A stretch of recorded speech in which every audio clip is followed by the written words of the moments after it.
Kudüs hepimizindir. Kudüs bizi birleştiriyor. Kudüs bizi ümmetle birleştiriyor. Kudüs İslam'ındır. Ebedi olarak da İslam'ın ve ümmetin olarak kalacaktır. Kudüs bizimdir. Kuds yâmeye el kudsu lene. Kudüs bizimdir. Kudüs ile ebed bizim olacak. Bu mitinge öncelikle bütün ümmeti, bütün duyarlı kardeşlerimizi davet ediyorum. Her ortamda, her toplumda, her platformda kesinlikle Kudüs ve Kudüs konusu sahipsiz ve kimsesiz bırakılmaması lazım. En iyi ve barışçıl bir şekilde tepkilerimizi verip sesimizi gereken yerlere duyurmamız gerektiği kanaatindeyim. Kudüs, Müslümanların onurudur. Mübarek kılınmış bir beldedir. Onun için Diyarbakır mitingi bizim için hem müminlere bir güven hem de kafirlere bir korku olması açısından herkesi bu Kudüs mitingine davet ediyorum.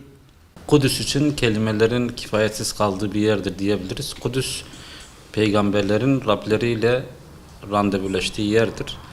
Kudüs için Diyarbakır'daki mitinge karınca misali safımızı belirlemek için bile olsa gitmek gerektiğini düşünüyorum.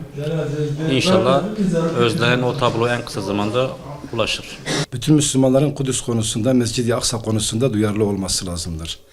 Özellikle ayın 9'unda Pazar günü saat 13.30'da Diyarbakır İstasyon Meydanı'nda yapılacak olan mitinge bütün duyarlı Müslüman kardeşlerimi oraya davet ediyorum.